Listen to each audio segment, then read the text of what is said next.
Cole Danner hadn't spoken a word in months, not since the shootout in Elk Hollow, not since the snow started falling and the last of the whiskey ran dry, not since he'd looked into a dying man's eyes and heard his own name whispered like a curse. He was content with silence, with the kind of cold that bit bone deep and the kind of guilt that didn't fade, until the morning his dog started barking, until he saw a flash of white in the snow, too clean to be rabbit fur, too still to be anything living, until he found her, a woman in a wedding dress, half frozen, clutching a letter addressed to a stranger. And somehow, even before she spoke, Cole knew she wasn't meant for that stranger. She was meant to ruin his peace, or maybe, just maybe, she was meant to save his soul. Cole Danner wasn't sure what woke him first, the dog's howl or the silence that followed. He sat up slow, hand on the rifle beside his cot, heart pounding like it used to when a posse rode close. The cabin walls creaked with the shifting cold, and wind scraped across the shutters like claws hunting for weakness. Then, again, Brack's bark, sharp, urgent, not the usual warning for elk or fox, something different, something wrong. Cole swung his legs over the side of the cot, bones stiff, beard bristling with frost. He shoved his feet into stiff boots and pulled on the sheepskin coat he hadn't worn since November. Snow had piled high against the door overnight, and when he shoved it open, the wind hit him full in the chest, stinging his eyes and turning his breath into smoke. "Brack," he called. The hound appeared from the tree line like a ghost, tail stiff, muzzle to the ground. He barked once, then turned and ran, toward the old trail that hadn't seen a horse in weeks. Cole hesitated. The outlaw in him whispered, "It's none of your business." The man in him, the part that hadn't entirely died in Elk Hollow, picked up the rifle and followed. Snow groaned beneath his weight, up to his knees in places, the trees heavy with it, branches bent like old men's backs. The sun, if it was up at all, stayed hidden behind a wall of white sky. Brack stopped ahead, standing, over something half buried at the bend of the trail. At first Cole thought it was a sack, maybe spilled mail or a dead fox caught in the drift. But then he saw a hand, small, blue, curled around a crumpled envelope. He dropped to his knees beside the body. No, not a body. A woman. She wore a dress, the color of old pearls, lace frozen stiff along the hem. Her lips were cracked and purple, her eyes swollen shut. The envelope in her hand was torn at the edges, but the writing was still clear. To Mr. Byron Gates, Copper Creek Ranch, 30 miles west of Bitterroot Pass. Cole stared at it a long moment, then looked at her again. "Mail order bride," he muttered. She hadn't made it. He should have walked away, should have left her for the coyotes, or for the man who'd promised her a future and never showed. But something in her face, beneath the bruises and frost, stirred a memory he didn't like having. Different woman, a different time. He cursed under his breath, pulled off his coat and wrapped it around her. When he lifted her, she didn't even groan, just a flicker of her lashes, a breath like a bird's. Brack circled close, whining. Yeah, Cole grunted. "I'm a damn fool." The climb back to the cabin nearly broke him. His lungs burned, legs shaking with every step. The trail was steep, hidden between two bluffs and a fallen pine, and by the time he kicked the cabin door open, his arms were trembling and his coat soaked through. Inside, he laid her on the cot, swept the snow from her face, and stripped the wet dress from her limbs with hands that moved like they were dressing a wound. He wrapped her in canvas and wool, lit the stove, and boiled snow in an old tin pot. The fire caught slow, but once it roared, he shoved her cot close, every stick of wood he owned now dedicated to one thing, heat. She didn't move, not even when he tried to lift her head and pour a sip of warm water past her cracked lips. "You better be worth the firewood," he muttered. Brack curled near the hearth, ears twitching, eyes on her. Cole sat on the floor, back to the wall, rifle across his lap. He didn't sleep. Morning came slow. The blizzard had passed, but the cold had not. Sunlight spilled in thin lines through the shutters, touching the edge of her face.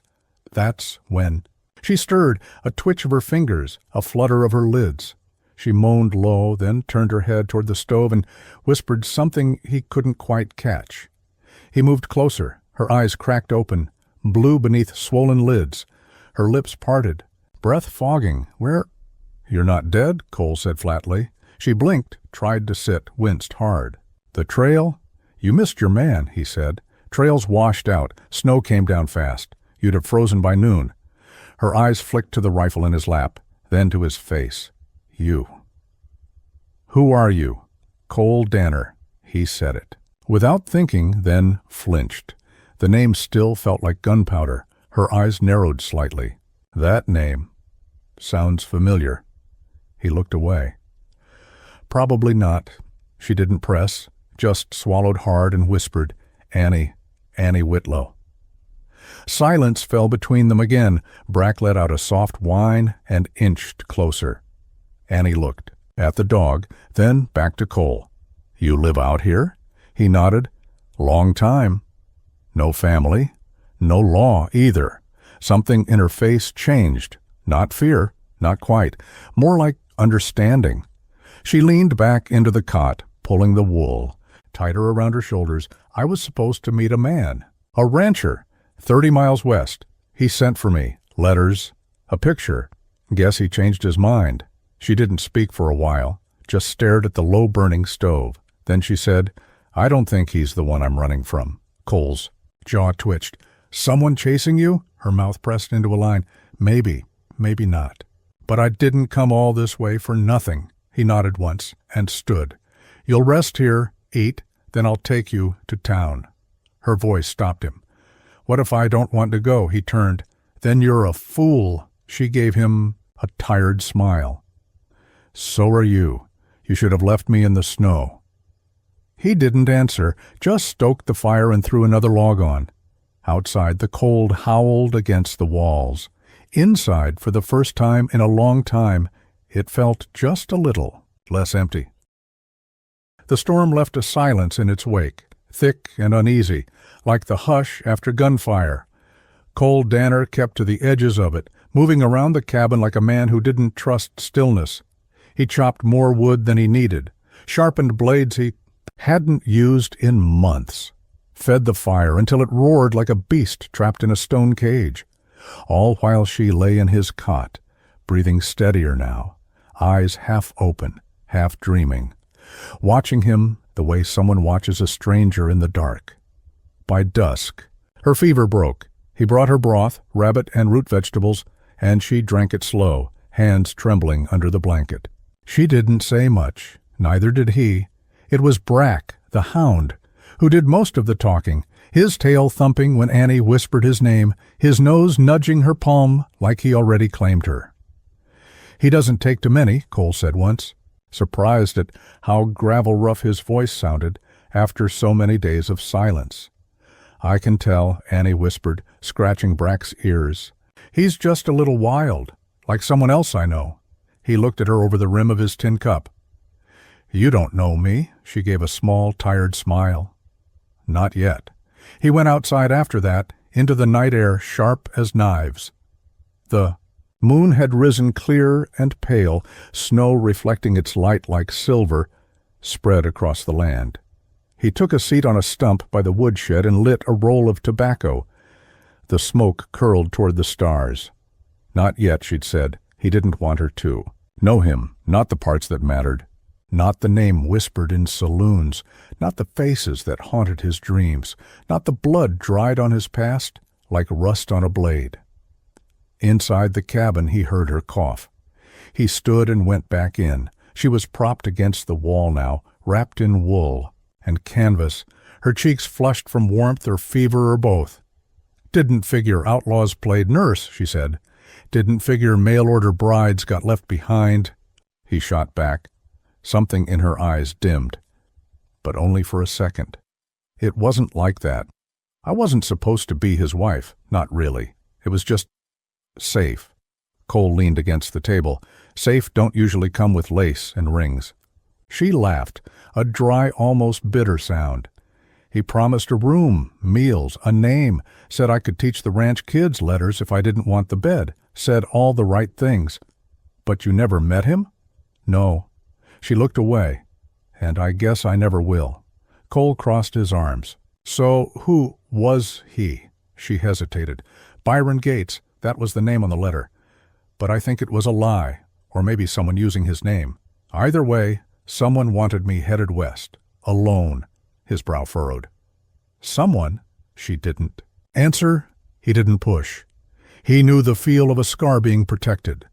They sat in quiet for a time, the fire popping soft in the hearth, Brack's slow breathing the only other sound.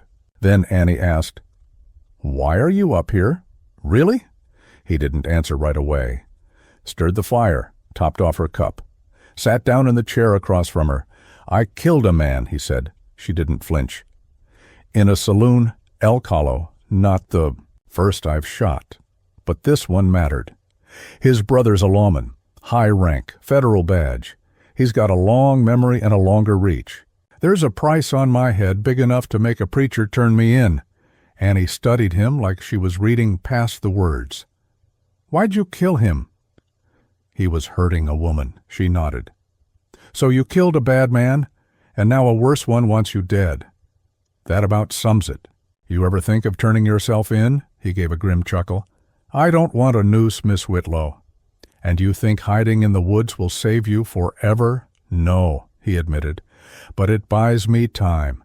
And time's the only currency I've got." She took a sip from the cup. "Time and firewood," he grunted. "Running out of both." She watched him a while longer, then said, "You know, I don't think you're nearly as cold as you act." He stood then, suddenly, uncomfortable under her gaze. "Get some rest." As he turned away, she added softly, "Thank you for saving me." He paused at the stove. "I didn't do it for you." Then, why? He didn't answer. Because he didn't know. The next morning she stood on her own. Not long, not far, but enough. He found her at the edge of the porch, one hand on the railing, the other shielding her eyes from the sunrise. The snow glistened across the valley, a sea of diamonds untouched by boot or hoof. Her breath came short, but her back was straight. "You'll freeze," he said, stepping outside with a blanket. "I had to see it," she murmured. "The sun, the snow. I dreamed about it for weeks in that mail coach." "You dreamed about frostbite?" "No," she smiled. "I dreamed about new places, clean starts. I thought the man I was riding to might give me that. But maybe that part was my mistake." Cole wrapped the blanket around her shoulders. She didn't pull away. "I'm not a clean start." "Annie?" "No," she said, "but you might be something better." He looked down at her. She didn't flinch, didn't look away.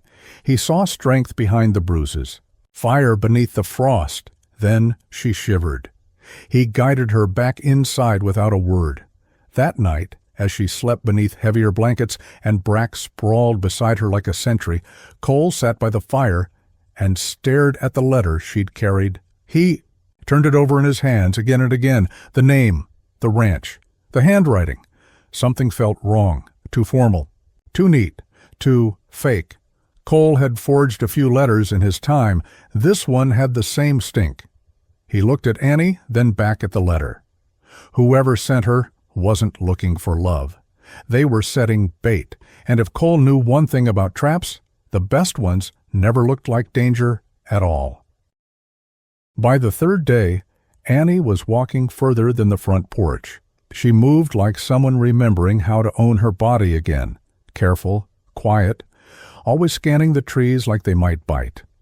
The fever was gone, but her hand still shook when she buttoned the wool coat Cole had lent her, and her skin flinched from the cold like it carried old memories. Cole kept busy. He hunted with Brack in the early hours, gutted rabbits by lantern light, and patched the broken back wall with scrap lumber.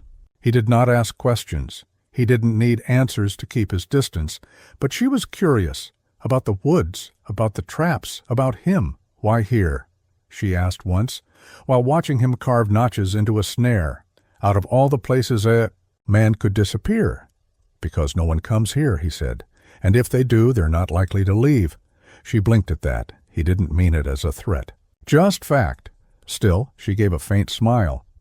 "And yet I showed up in a wedding dress." He couldn't help the low grunt of a laugh. "You're more stubborn than you look." "I get that a lot." That evening, Cole found her kneeling in the snow, face turned toward the pines as if listening for something. The sun was dipping, casting long gold shadows across the white. "You hear that?" she asked softly. He listened. Wind, a hawk's call, snow sliding off an overloaded branch. "No." "Exactly." She stood slowly, brushing the frost off her skirt. "Too quiet." "Storm quieted the forest," he said. "Won't last." She looked up at him, eyes narrowed. "Have you ever had the feeling something's about to go wrong just before it does?" He didn't answer. Just looked out over the tree line. He'd lived most of his life with that feeling. That night they ate rabbit stew in silence. Annie stirred her bowl more than she ate. Cole watched the fire. When she finally spoke, it was quiet. "There was a man, back east. Not Byron Gates, someone else." He didn't turn toward her. Just waited. "I was promised to his cousin, that's what they said. I was 16. My father owed money. This man, Josiah Tilmer, he offered to clear the debt in exchange for a wife?" Cole's jaw tightened. "I didn't say yes," she continued, "but they told me it wasn't about what I wanted." She paused. Brack lifted his head from where he lay near the door. "I ran, hid in a church for 2 weeks. Then I saw the advertisement. Mail-order bride. Rancher seeks wife of strong character and disposition. Gentle spirits welcome. Literacy preferred. I figured maybe he'd be kind.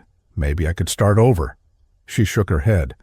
"But when I got to the station, no one was there. Just a man in a brown coat who gave me that letter and said I had to travel the rest of the way alone." "You remember his face?" "No," she said. "But I remember his voice. Low, careful, like a snake waiting to strike." Cole rose without a word and took the letter from the shelf again. Turned it over, studied it. Annie watched him. "What is it?" "This is printed on federal stock," he said. "I've seen these stamps before, used on bounty paperwork. That ranch name, it's real. But the man, Byron Gates, died last spring." Annie went pale. "He never sent for you?" Cole said. "Then who did?" He looked at her, then at the rifle by the door. "That's what I aim to find out." The next morning smoke appeared in the valley, thin, faint, but not natural. Cole spotted it just after dawn while feeding Brack near the bluff that overlooked the trail. A tight gray coil rising from the trees about 3 miles east. He stiffened, grabbed the spyglass from the porch, studied the horizon. A campfire, small, just one. No horses visible, but smoke meant men, and men meant danger. When he came back inside, Annie was mending a tear in her dress with thread she'd found in an old tin. She looked up at his face and sat straight. "Someone's here," he nodded. "East Trail. Too far for hunters. Not enough smoke for trappers." "Scouts?" she asked. "Maybe. Or worse." She stood, her legs steadier now. "Do they know about this place?" "No one's supposed to," he said. "But secrets don't stay buried long." She crossed her arms. "If it's the man I told you about, Josiah, they'll come for me." Cole looked her over, barefoot a few days ago, and now standing tall despite the tremble in her spine. He said, "If they come, they won't find you alone." Annie blinked. "Why would you risk yourself for me?" He didn't answer right away, just tightened the strap on his rifle and checked the ammo tin. Finally he said, "Because you deserve a choice. And men like that, men like I used to be, don't give women choices." He paused. "And I ain't that man anymore." By nightfall the smoke was gone, but neither of them slept. Cole sat by the fire with his boots on, gun cleaned, and ready. Brack lay tense by the door, ears twitching at every sound. Annie didn't speak much. She kept her Bible nearby, but didn't read from it. Once she whispered, "Do you think we'll have to run?" Cole looked at the firelight flickering in her eyes. "Not yet," he said. "Let's see who they are. Then we'll decide what kind of fight we're in for." She nodded.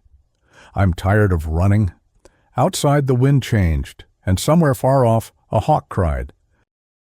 Morning came with the sound of hooves. Not thunder, not a stampede, just the slow, deliberate crunch of a single rider crossing snow crust. Rhythmic, confident. The kind of sound that didn't rush because it didn't have to. Cole was all ready. Outside, he'd been sitting against the outer wall since before dawn, rifle across his knees, eyes trained on the ridgeline where the trees broke. The smoke from the day before had vanished, but it had left a knot between his shoulder blades. When he saw the figure, his gut didn't tighten. It settled. The man rode like someone used to being obeyed. Back straight, coat too clean for the mountain, saddle creaking beneath a well-fed horse. A wide-brimmed hat dipped low to shade the face, but Cole knew the type. Government, or something worse. Brack growled low beside him. The rider came within 50 yards and stopped. Sat there a beat, studying, then called out, voice calm and pleasant like a barber before the blade. "Beautiful piece of country. Quiet." Cole didn't move. "Depends what you're listening for." The man dismounted. Boots met snow without a crunch. Soft leather, custom make. Not a cowboy, not a trapper. Something about the way he moved, too clean, too practiced, put a bad taste in Cole's mouth.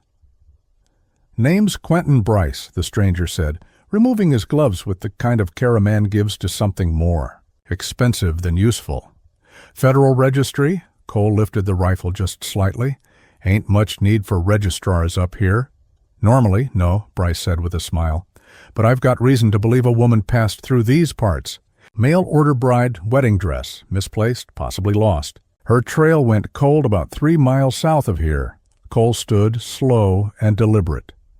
"What's she to you?" "She's a witness," Bryce said smoothly. "To a murder." Cole didn't blink. "You sure she's not the one who's running?" "From a one?" Bryce's smile didn't falter. "I'm not at liberty to discuss that. Just here to bring her back safe."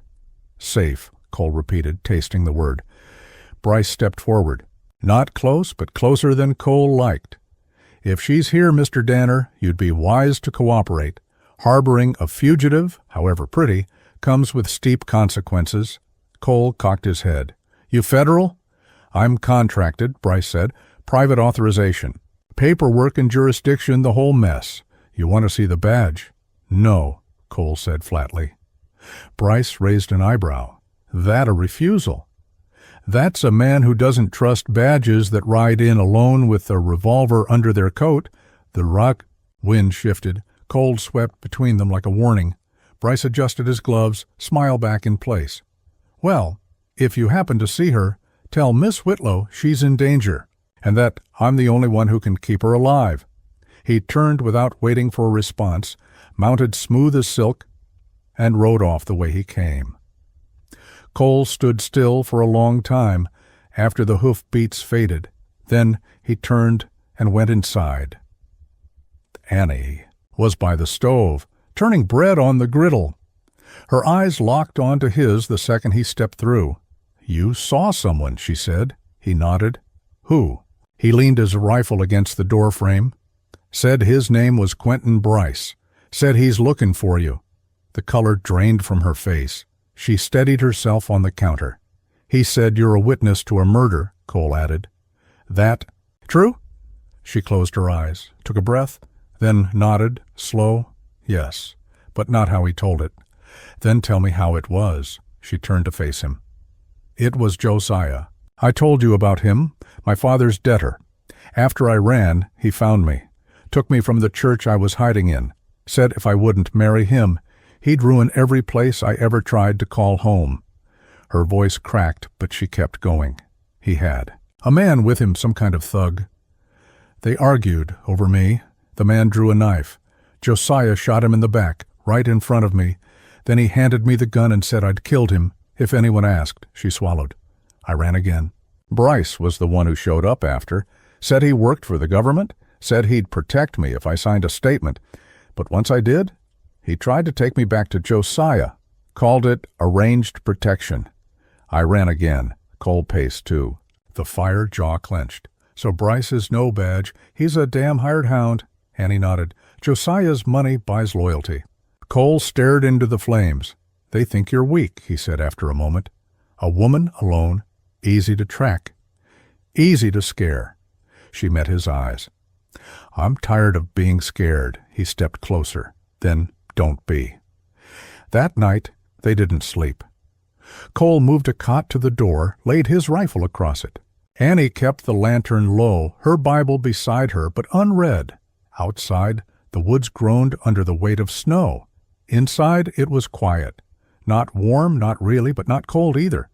Just as Cole was drifting, Annie's voice cut the dark. Did you ever love someone, Cole? He turned his head on the cot. Once. What happened? She believed in things I didn't, like redemption. Like tomorrow. Annie rolled onto her side. And now? Cole looked toward the shuttered window, then toward her. Now I've got a reason to believe again. The tracks came at dawn, fresh, shallow. 2 horses, one heavy, one lighter, maybe a pack mule, headed west along the tree line. Cole spotted them from the bluff behind the cabin. They curved low through the brush, veered near the frozen creek, then disappeared behind a cluster of boulders. He stood there a long time, watching the path the riders had taken. Bryce hadn't left. He'd only looped around, waiting, circling, hunting.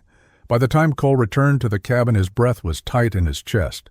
They're still out there, he told Annie. She looked up from the stove where she'd just finished slicing hard biscuits. How many? 2, at least. Probably more by night. She put the knife down. So what do we do? Cole crossed to the back wall, pulled aside a threadbare blanket nailed over an old shelf, and retrieved a leather-wrapped bundle.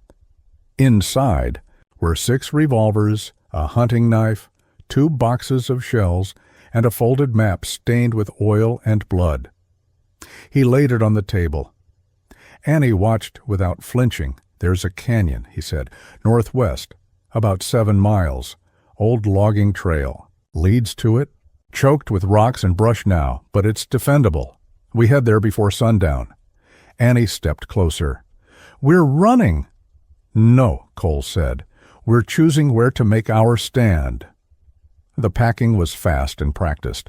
Cole filled 2 saddlebags with dry meat, ammo, fire-starting tools, and rope. He strapped a canvas tarp and an extra blanket to the back of the mule, an old brown creature named Jasper, who hadn't moved more than a mile in months, but knew how to walk quiet and steady. Annie packed small things, her letter, the Bible, her stitched-up dress, folded with care. She paused at the edge of the cot where she'd nearly died a week earlier, ran her fingers once over the wool blanket, then turned and walked out into the snow. They moved at a crawl through the woods, avoiding trails, stepping where the snow packed firmest. Cole led Jasper. Annie walked beside him, with Brack keepings. Rear guard, his ears twitching like he could hear ghosts. By noon, the sky turned dark with heavy clouds. Another storm was coming. Best case, they lose the trail in snow, Cole muttered. Worst case, they use it to get close. Annie looked back the way they came. We should leave false tracks. Cole gave her a sharp glance, surprised. You know how? I learned fast, growing up near men who didn't like being told no. They split up briefly, Cole carving a path toward the ravine, Annie doubling back with Brack to leave a series of crisscrossed prints, dragging a branch behind her to blur depth. When they met again, an hour later, Cole looked her over with cautious approval. You've done this before, he said. She gave him a hard smile. I've run before. Difference is, this time, I don't plan to die doing it. They reached the canyon just before dusk. The entrance was narrow, flanked by crooked boulders and half-dead pine. Inside, the rock walls climbed 30 feet high, coated in moss and snow, with a floor of half-frozen mud and shattered shale. Cole led them into a wedge between 2 cliff faces where wind couldn't reach. He started a smokeless fire, low and hot. then rigged a snare near the mouth of the canyon and laid a tripwire near the old trail, his kind of hospitality.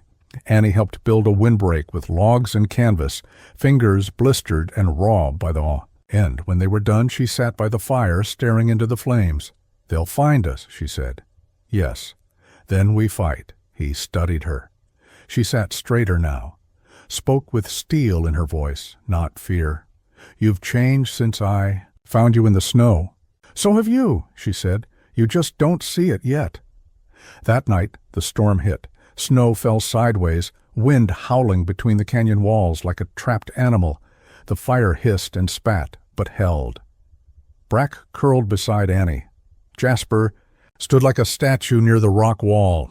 Cole kept watch. He didn't sleep, didn't close his eyes, and just after midnight he heard it, a snap. Too crisp, too close. He rose slow, rifle in hand, and moved to the edge of the camp. There, beyond the firelight, 3 men. Silhouettes barely visible, coats dusted with snow. Weapons drawn low. They were already inside the canyon. He didn't wait. Cole raised his rifle and fired the first shot, loud, echoing like thunder in the narrow pass. One man dropped with a shout, the others scattering for cover. "Annie, down!" he shouted. She rolled behind a log, dragging Brack with her. Cole dropped to one knee, reloaded, aimed again. The second shot clipped a man's shoulder. He cried. Out dropped his pistol and scrambled for the rocks. The third man fired blindly. A bullet ricocheted off stone, 2 feet from Cole's head. "You're outnumbered," a voice shouted from the dark.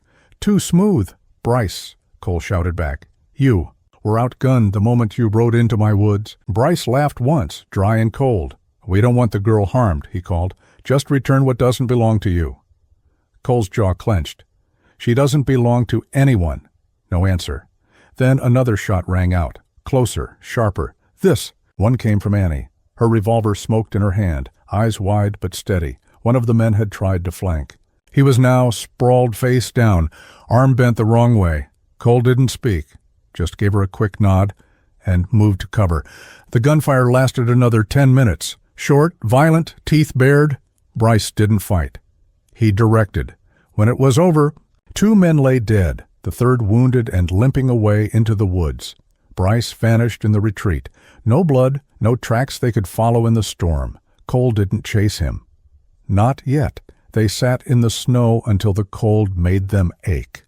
Then they pulled the bodies to the ridge and buried them under rock and frost. Annie said a prayer. Cole stood beside her in silence. By morning, the storm had passed. The sky was clear again. They sat by the fire, eating meat from last night's hunt. Neither spoke for a long time. Then Annie asked, "You think he'll come back?" "Yes," Cole said. "With more men, or worse?" She looked him in the eyes. "Then we make a plan." He reached for her hand across the fire. For the first time since Elk Hollow, he wasn't thinking about who he'd been. He was thinking about what he could become. Cole Danner woke to the smell of blood, not fresh, old, carried on the wind like a memory. He sat upright against the canyon wall, rifle across his lap, eyes scanning the trees above the cliff line where shadows moved like ghosts. The storm had passed, but not without cost. 2 bodies buried under stone, 1 wounded outlaw crawling off into the woods, and Bryce, Quentin Bryce, vanished into the dark, slick as an oil snake. Beside the fire, Annie stirred. She slept in short stretches now, rifle never more than an arm's reach away. She hadn't spoken much since the fight. She hadn't needed to. That night had stitched something tight between them, fear, fury, faith, and something else, something quieter. He hadn't asked what it was. Not yet. By mid-morning, the sky had turned to cold glass.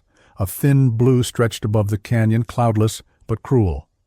Cole mapped the terrain while Annie cleaned their gear. Every tree was noted, every rock that could hide a man marked.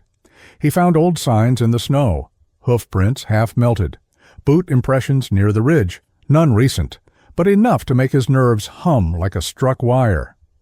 "We need to move again," he told her. Annie looked up from her stitching. "Where?" There's an old sawmill a few miles west of here, Cole said. Haven't been in years, no roof, but good elevation. If they're coming back, we'll see 'em first. She stood. Then we should go now. He hesitated. She caught the look and crossed her arms. You don't think I can handle it? I think you nearly died in a snowbank 5 days ago, and now I've killed a man, she said. I'm not glass, Cole. No, he said softly. You're gunpowder. The journey to the sawmill took hours. They kept off the main trail, cutting through bramble and low brush, Jasper plodding behind them with steady breath. Cole led the way, eyes always moving. Annie followed, not close enough to slow him, but never far. At one point, they passed a tree with a name carved into it. E.D. 1870.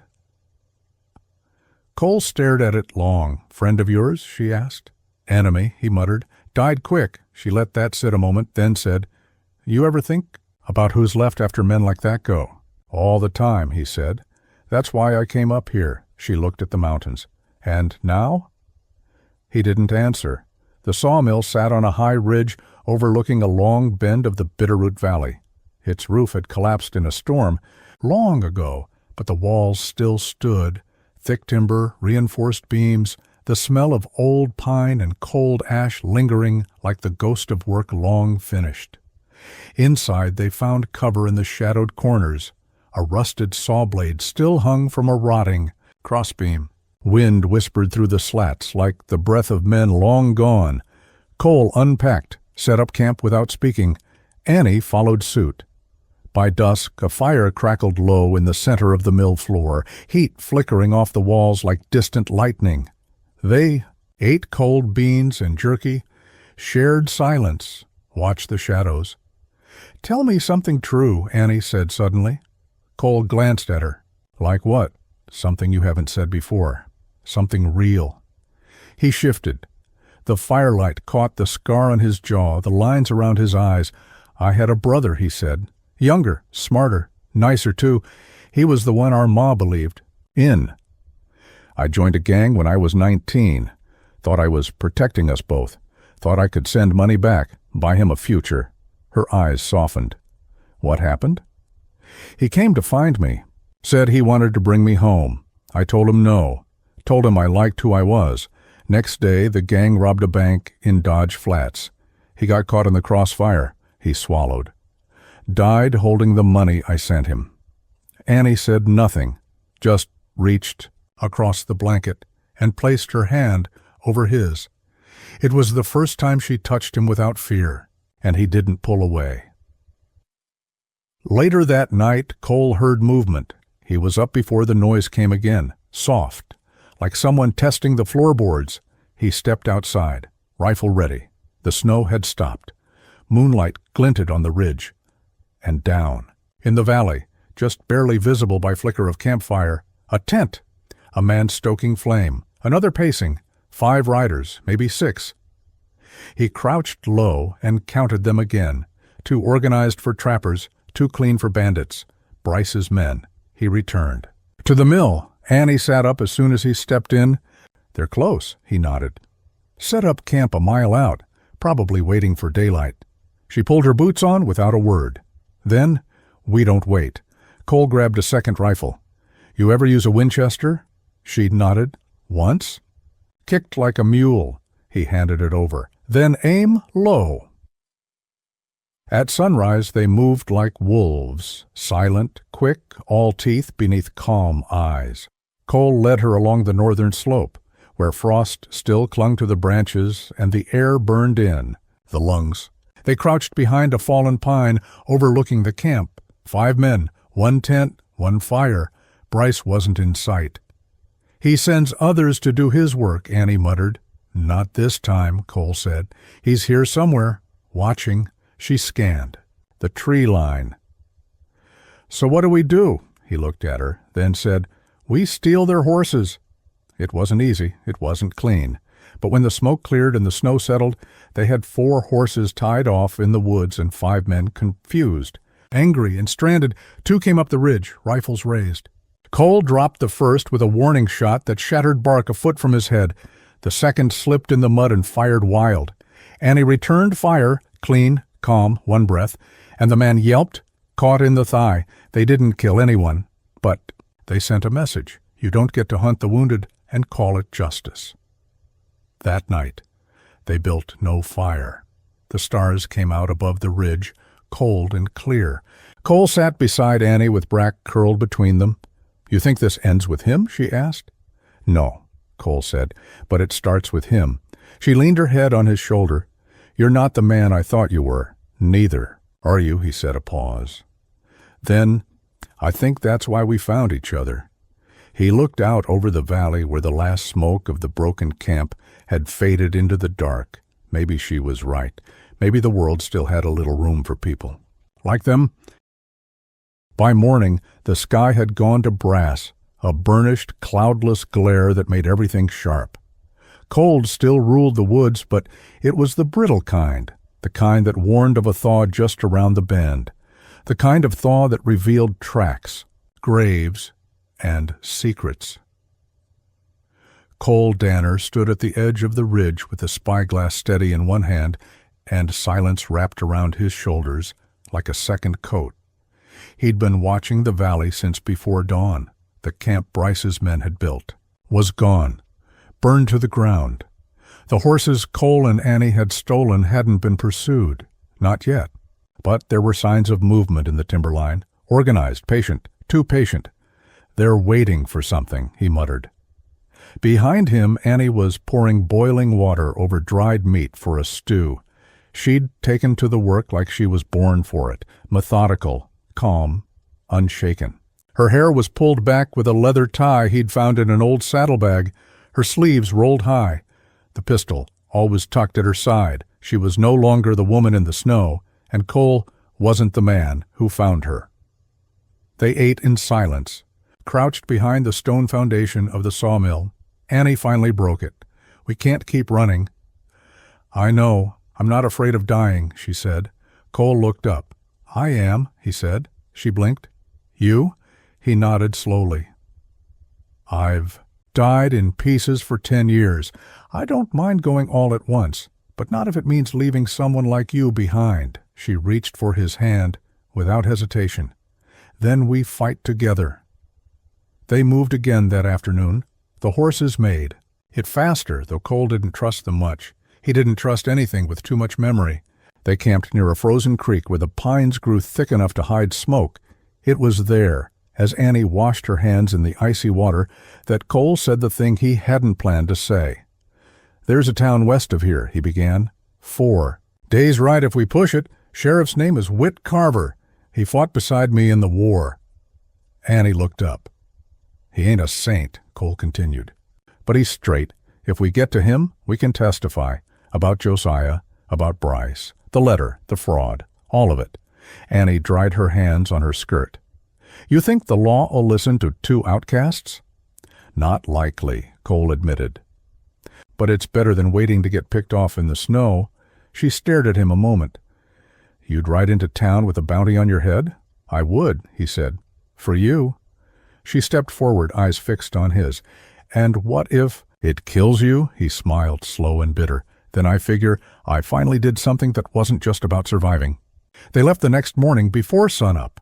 Riding hard, staying low. No trails. Bryce was behind them, always behind them.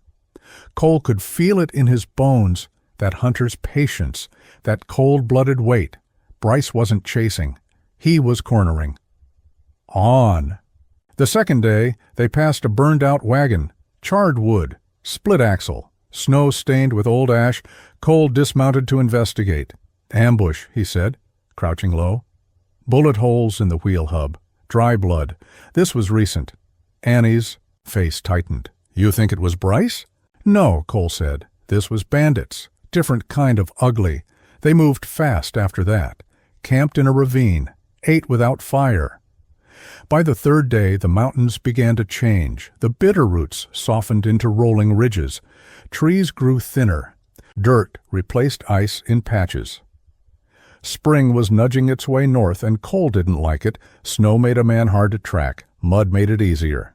Annie asked, You trust this Sheriff Carver? I trust him more than I trust bullets, Cole replied. That night she curled into him without asking, and, for the first time in years, he didn't feel like a man on the run. He felt like a man going somewhere. They reached the outskirts of Larkspur by noon the fourth day. A church steeple, a smithy, a saloon with a faded sign that read, "The Dry Kettle." Cole dismounted slow, eyes scanning every face in the muddy street. Children ran between wagons. A woman dumped out a pail. Somewhere, a fiddle played. Normal. Too normal. He led Annie to the sheriff's office, a square building of brick and timber. The door creaked as they entered. A man behind the desk looked up, weathered, heavy coat, star on his chest. Whit Carver. Stood. "Cole Danner." Cole nodded. "Need a favor." Carver's gaze flicked to Annie. "And who's this?" "She's the reason I'm not dead," Cole said. Annie smiled. "And the reason he's here." Carver looked between them, then closed the door. "All right," he said. "Tell me everything." They did. The letter. The staged marriage. The murder, Bryce's betrayal, the ambush. The canyon, the theft of the horses, the bodies, the smoke. By the time they were done, the sun was low in the window, and Carver looked 10 years older. "I'll file the affidavit," he said. "I've got contacts, old friends in Helena. We can make this stick." "And Cole?" Annie asked. Carver looked at his old friend. "I can stall the bounty," he said. "Might even convince him it was all a mistake. But Bryce won't stop. No," Cole said. "That's why we came here." "To draw him out," Cole nodded. "We give him what he wants." Annie turned. "Cole." But he raised a hand. "We do it on our terms," he said. "Not his." Carver leaned forward. "That could get you both killed." Cole looked at Annie. "Then we better make it count." The village didn't ask questions, and Cole Danner didn't offer answers. He and Annie kept to themselves in the adobe room above the grocer's, where vines grew up the side of the building and sunlight cut gold across the floor each morning. It was quiet. So quiet, Cole sometimes woke in the middle of the night, unsure what had stirred him. No gunfire, no hooves. Just the creak of ceiling beams and the steady breath of the woman beside him. It should have felt strange, this peace. Instead, it felt like remembering something he hadn't dared hope for. Annie worked mornings in the little chapel kitchen, baking bread, washing linens, teaching children their letters using pages torn from old hymnals. They called her Señorita Anita. They called Cole El Vaquero Silencioso. He didn't mind. He helped a carpenter mend shutters, repaired harness straps for the horse cart drivers, and traded 2 days' work for a saddle that didn't scream outlaw. Even Brack, half wild as he was, settled into the rhythm, chasing chickens at dawn, sleeping in doorways at dusk, never far from Annie's feet. No one talked about where they came from. No one asked where they were going. For the first time, maybe ever, Cole didn't think in terms of escape. He thought in terms of days. One morning, the chapel bell broke. It was an old thing, cracked along the rim, rusted near the hook. It hung crooked in the steeple, sounding more like a cough than a chime. Father Thomas, who'd lost 2 fingers, and most of his sight in the Revolution, asked Cole if he might know a fix. "I can try," Cole said, so he did. He climbed the tower in the early light, sun rising slow behind the hills, hand steady on the frayed rope. Up there the wind was, clean and quiet. Below, the town stirred like a waking child. Annie came to the base of the tower and called up to him, laughing, "Don't fall! I don't want to bury another man in foreign soil." He grinned and shouted back, "Then stop distracting me." She waved and disappeared into the chapel. Cole turned back to the bell. The hook was loose, the wood rotten. But the structure could hold if braced right. He wrapped the joint in new leather, tightened the bolts, and added a second loop to take pressure off the frame. Then he tested the rope. The bell gave a low, clean note, still cracked, but beautiful in its imperfection. He smiled. It reminded him of something he couldn't name. That evening, as they sat on the porch, Cole reached over and took Annie's hand. No words, just that, and she didn't let go. The next day, 2 men rode into the village. They weren't dressed like bounty. Hunters, no badges, no posters. But Cole's spine stiffened the moment he saw them because they looked too calm, too clean. One was young, maybe 20, brown vest, narrow eyes, hands too still. The other was older, graying beard, saddle-worn, a limp in his left leg. They spoke. With the grocer first, bought salt, then asked if any new folk had passed through, any Americans. A couple, maybe with a dog. The grocer shrugged, lied. Cole watched from a rooftop where he'd been helping the carpenter replace tiles. He squinted into the sun, taking them in. Gate, gear, weapons, scouts. Not law, but not far from it. He dropped down into the alley and found Annie in the chapel, teaching 2 girls how to write their names in cursive. He waited until she dismissed them, then said, "We've been found." She went still. "Are they sure it's us?" "No," he said. "But they're close." Her eyes didn't blink. "Then what do we do?" He looked toward the hills beyond the far ridge. South. There's a mining town near the Gulf. Dirty, loud, crawling, with people who don't care about names. Annie folded the slate board. "When?" "Tonight." They left just after sunset. No goodbyes, no warnings, just packed bags, a quiet slip through the alleys. Brack trailing close, ears twitching. The streets were dark, the chapel silent, until the bell rang, one clear note. 2. 3. Cole froze. It wasn't Father Tomas. It wasn't wind. He turned just as the young scout stepped from the shadows near the stables. "Evening," the man said. Cole didn't draw. "Not yet." "Don't want trouble," Cole said. "Too late," the man replied. Behind him, Annie moved slow, sliding a hand into her coat. The man's eyes flicked there. "Don't," Cole warned, but it was too late. The young scout moved fast. Cole moved faster. 2 shots cracked in the night. One missed, one didn't. The scout staggered. Dropped to a knee. Brack growled, lunging, but the second man, older, slower, appeared then. Rifle up. Aimed at Annie. Cole turned, pulled the trigger. Nothing. Empty. Click. Time slowed. The older scout grinned. Then he fell, shot clean through the chest. Behind him stood Father Tomas, rifle in hand, hands shaking, eyes calm. He said in rough English, "No one hurts mi gente." They buried the bodies behind the chapel wall. The villagers said nothing. No one questioned what had happened.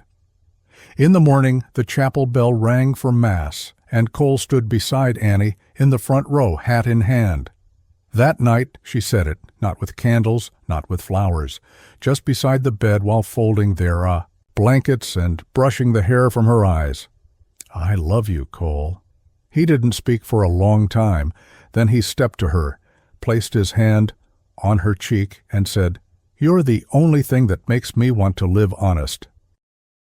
The road south turned from dust to rock, then from rock to red clay that clung to their boots and the hooves of the mule. Cole Danner rode quiet, eyes ahead, shoulders heavy with the weight of peace he'd tried to hold in his hands but couldn't keep. Beside him, Annie never once complained. They'd left the village 2 days earlier. The last thing Cole heard was the sound of the chapel bell ringing behind them, one long note that seemed to say goodbye, and Godspeed all at once. Father Tomas had given them directions. "Follow the river," he said, pointing to the wrinkled edge of a hand-drawn map. "It'll narrow. Between 2 canyons, that's where the smugglers go." "Smugglers?" Annie asked. Tomas just smiled. "People who know how to disappear." The land changed again. Mesquite and chaparral replaced pine. The air grew warmer, thicker. They passed dried bones in the dirt. Cattle, maybe.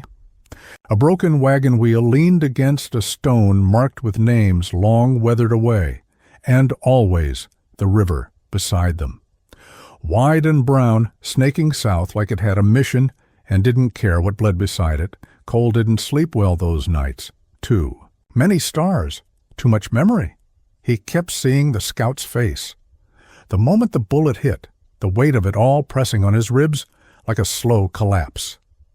"You're not responsible for them," Annie said the third night, when she found him standing by the fire, staring into the flames. "I am," he replied, "because I know what it's like to be the man who follows orders, and the one who gives them." She walked to him, put her hand on his chest.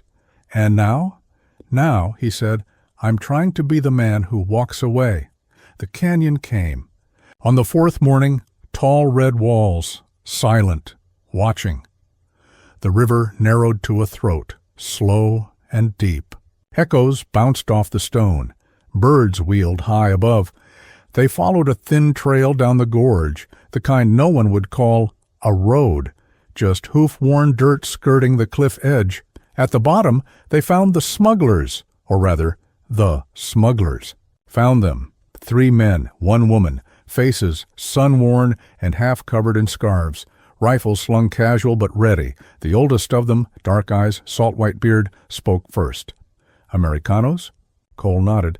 The man looked Annie over, then back to Cole. "You running or hiding?" "Both," Cole said. The man smiled. "Then you pay double." They camped together that night, trading coffee for tortillas, silence for stories. The woman, Maria, told of crossing 7 borders without a name.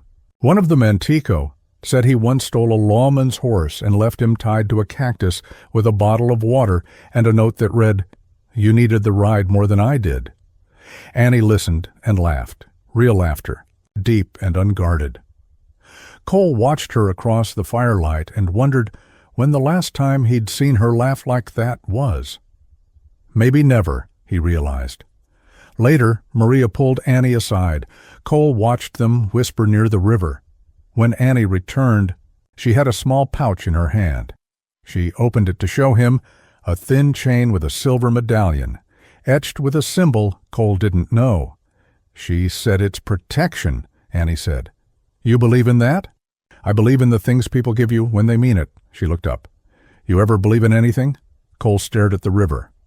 "A long time ago, I believed I was a bad man because the world told me so. Then I believed I'd stay. One, because I didn't know any other way." "And now?" He took the pouch and closed her fingers over it. "Now I believe in you." They crossed the canyon at dawn. The smugglers vanished with the mist, and Cole and Annie followed the river until it opened again, spilling into a long plain where the wind never stopped and nothing cast a shadow for long. They found an old mission there, abandoned, crumbling, part sanctuary, part skeleton. They camped in the shade of its walls. That night, Annie lit a candle she'd carried since Larkspur. She set it in the window and let it burn down slow.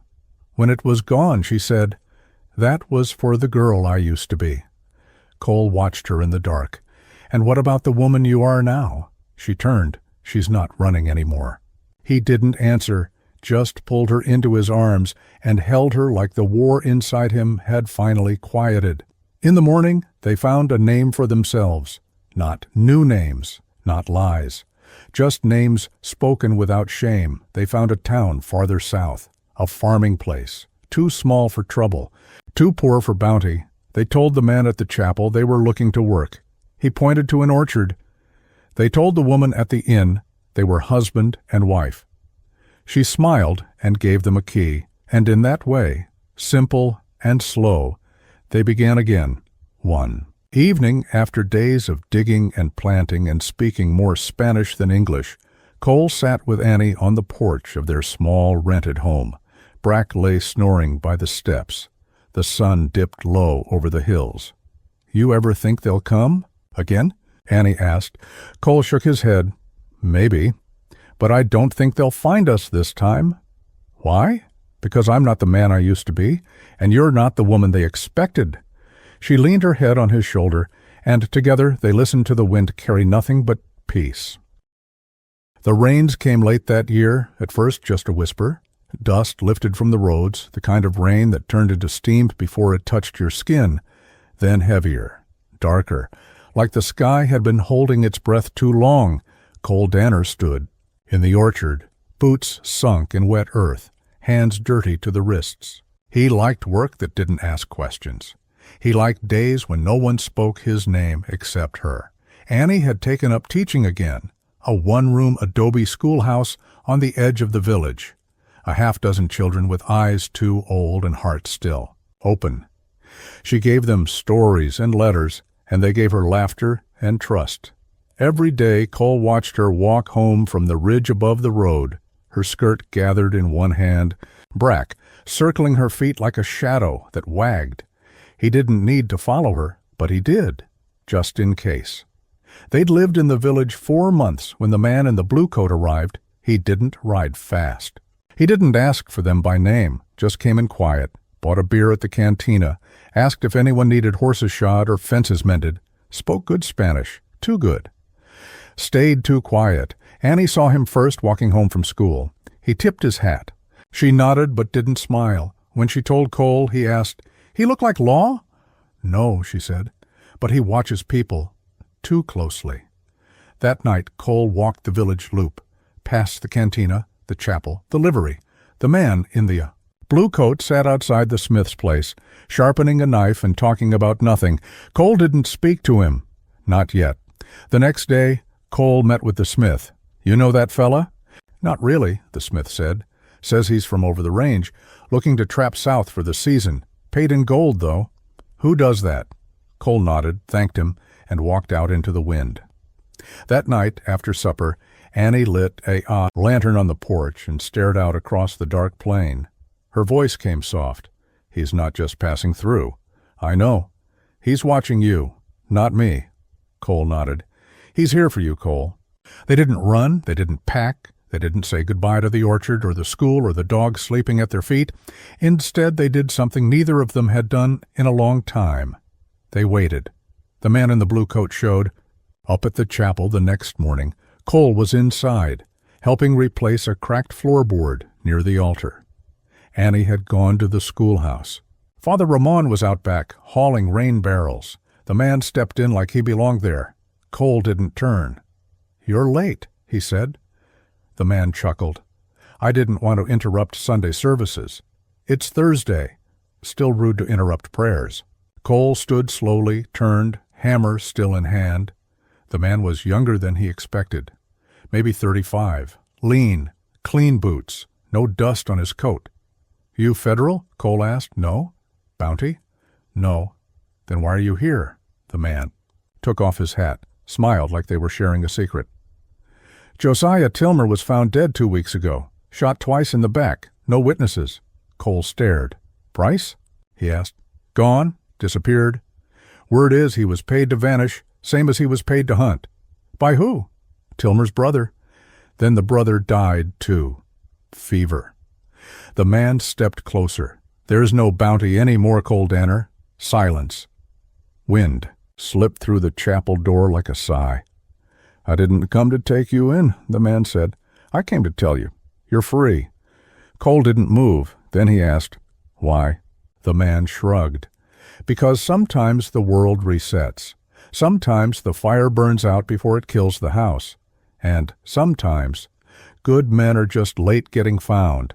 He tipped his hat and turned. As he reached the door, he added, "If I were you, I'd tell that woman of yours. And I'd ask her something you've been too damn stubborn to say." An hour later, Cole walked to the schoolhouse.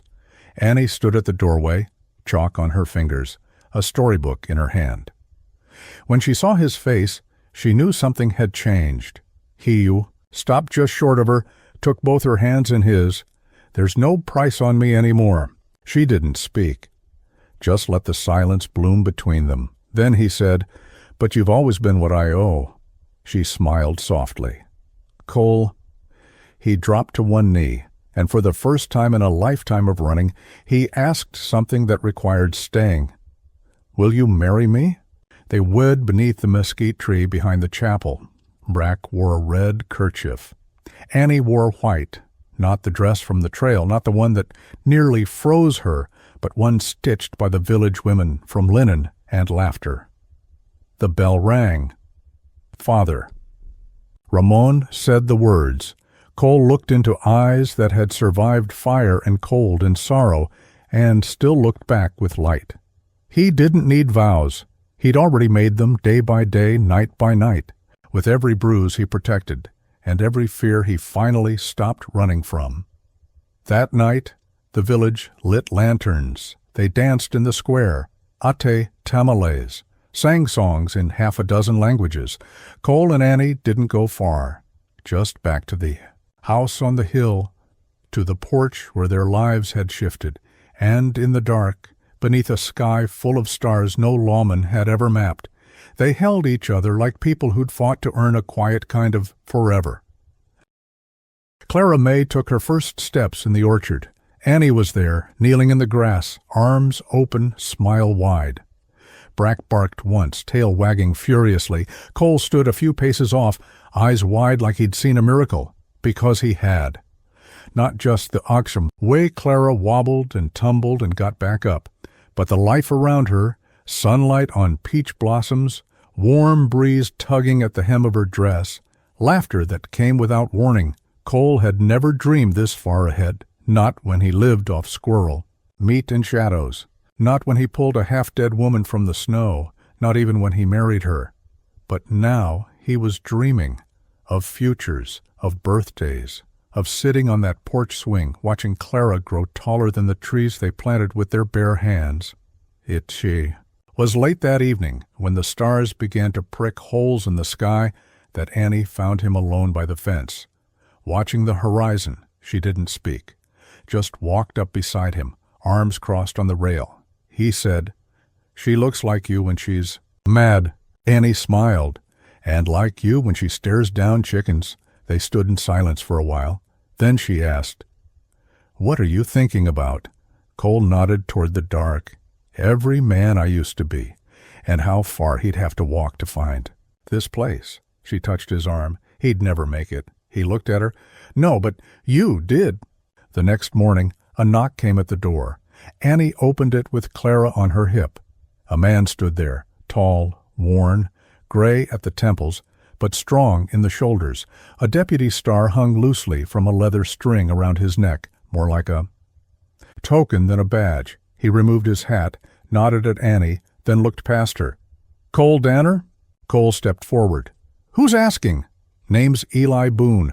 I was with the Arizona Marshal Service when Tilmer's warrant crossed my desk. I came here once, months back, looking for you. You weren't ready then." Cole didn't move. "What changed?" Boone held out a folded piece of paper. "I've retired, but I never liked the way they handled your case. You and your wife filed testimony back in Larkspur. You helped end a crooked judge and a bounty system that cost a dozen good people their lives. You're owed the chance to clear your name proper." "I thought it was already cleared," Boone nodded. "It is, but not recorded. This is the formal offer. Testify again in New Mexico Territory Court. They'll seal your file after that. Your daughter will grow up without ever knowing her daddy was hunted like a dog." Annie and Cole exchanged a glance. "How long?" Cole asked. 2 weeks of travel, 1 day in court. Then, home." He looked down at Clara, who reached curiously toward his badge. "She looks like she knows the world's got something worth keeping." They left at dawn 3 days later. Boone rode ahead. Cole and Annie followed with Clara on a cushioned saddle, Brack trotting alongside like he owned the road. They passed mesas, crossed rivers, slept under stars and thunder. On the 7th night, they stayed in a small house outside Las Cruces. Clara fussed in the heat until Cole rocked her under a mesquite tree, singing an old trail ballad she'd already learned to hum. Boone watched him. "You're not what I expected." Cole didn't look up. "Most men like me aren't." "You still carry a weapon?" "Don't need one much." "You still ready to draw if it comes to it?" Cole looked at him then. "I'd still die for them." Boone nodded. "Then we're not that different." Court came and went in a blur. The judge, a tired woman with ink-stained fingers, listened more than she spoke. Annie gave her full statement, calm, clear, strong. Cole spoke only when asked. About Elk Hollow, about Bryce, about Clara May. The end, the judge nodded. "These papers will be sealed. Mr. and Mrs. Danner, you are free. By law, by word, and by this court's record." Cole looked at Annie. She squeezed his hand beneath the table. They returned home as autumn stirred. In the hills, leaves turned gold. Chickens fattened. Rain softened the ground again, and Cole Danner found peace, not in silence, but in sound. The giggle of a child chasing her own shadow, the creak of a porch swing, the hush of Annie's breath at his neck, just before sleep.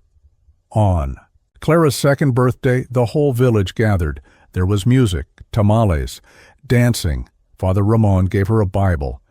With her name hand-painted on the cover, Cole gave her a wooden horse. Annie gave her a lullaby. She made up on the spot. Clara clapped and twirled and fell asleep in Cole's arms. Her tiny fingers tangled in the threads of his shirt. That night, as they lay in bed, Annie whispered, "Do you remember the day you found me?" "Every second. You didn't want to save me." "No," he said, "but something bigger than want did." She was quiet for a time, then said, "And do you remember what I said when I first opened my eyes in that cabin?" He smiled into the dark. "You said, 'Where?'" "No," she said. Right after that, he thought, then remembered. "Are you the man I'm supposed to marry?" She kissed his cheek. "Turns out you were."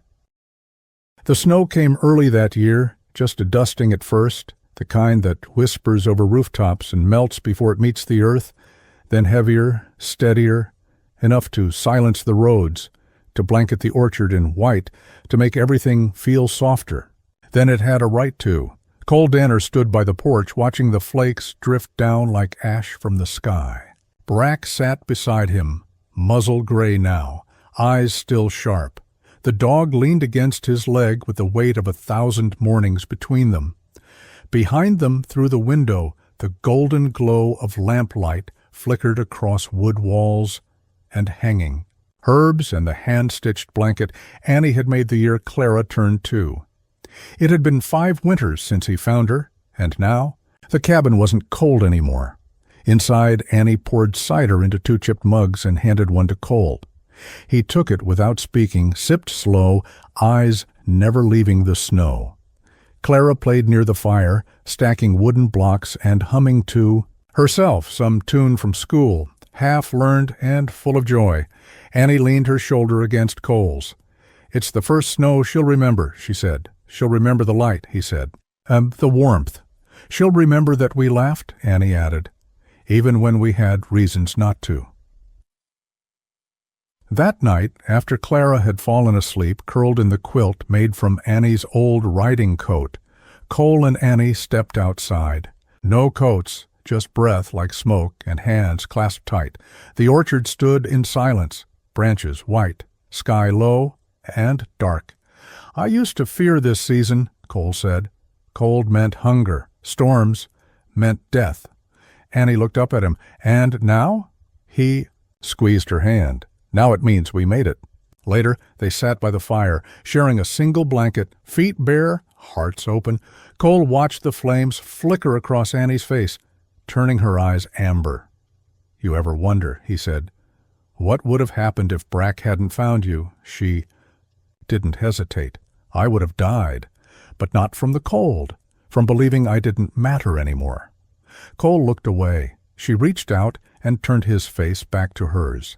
"But you found me, and you proved I did."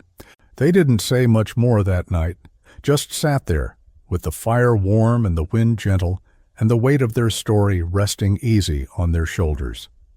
The war was over, not just the one with guns and wanted posters, but the one inside. Them. In spring, Clara planted her first seed, a bean, carefully tucked into a mound of earth beside the fence. She came back every morning to water it, talked to it. Cole watched her through the kitchen window and smiled. "You think it'll grow?" he asked. Annie kissed his cheek. "Of course. She's her mother's child." He looked out again. "And her father's," he whispered. That summer, a traveling painter came through town, lean, sunburnt, with eyes too tired for his years. He offered to paint anything for the price of a warm meal and a dry bed. They gave him both. He painted the orchard, then the cabin, then the family. The last one he did on wood, an old peach crate lid, Annie in her school dress, one hand on Clara's shoulder, Clara in overalls, grinning, holding Brack's leash. Cole behind them, his face half in shadow, half in light. He titled it, Home. Years passed, Brack slowed. Years passed, Brack. Then stopped altogether. One quiet morning beneath the porch swing, he guarded all his life. They buried him in the orchard. Clara picked the tree. Because he loved this one best, she said, and Cole carved the marker himself. Here lies Brack, the dog who saved a woman, taught a man to love, and guarded every dream that grew here. Clara grew taller than her mother by 16, took to horses like they were born speaking her language, read books faster than Annie could shelve them, shot straighter than Cole by 18, not that she ever bragged about it, except when he let her. She left once, college in Santa Fe. But she came back. She always came back, because nothing in the world ever felt safer than the home her parents had built from sorrow and cedar wood. On their 20th anniversary, Cole and Annie sat beneath the same mesquite tree, now taller, older, stronger. Father Ramon had passed on. A younger priest came now, but he still used the bell that Cole once fixed with rope and stubbornness. Annie's hair had silver in it. Cole's beard had gone white, but his eyes were still warm. She reached for his hand. "I've lived 2 lives," she said. "One before you and one since." He nodded, "And mine only started the day I pulled you from the snow." That night they walked through the orchard, alone except for the sound of wind through the leaves, the same orchard he built for her, the same one Clara ran through, Brack chased rabbits in, and they once kissed under before the world was kind. They stopped beside the swing. It creaked softly in the breeze. Cole looked at her, and she smiled. "I'm still stubborn," she said. He grinned. "And I'm still quiet." She leaned into him. "And together," she whispered, "we're still something worth saving." Eeyore Sturts. Epilogue. There are stories that fade like ink in the sun, and then there are stories that stay, carved into wood, whispered across dinner tables, handed down from mother to daughter, father to son. People still tell the tale of a man who once lived alone in the snow, who never smiled, never spoke, until the day he carried a dying woman from the woods and built a life with her, from nothing but fire and hope. They say he found her just in time, but the truth is she found him. And when she did, she melted a heart the world had left for dead.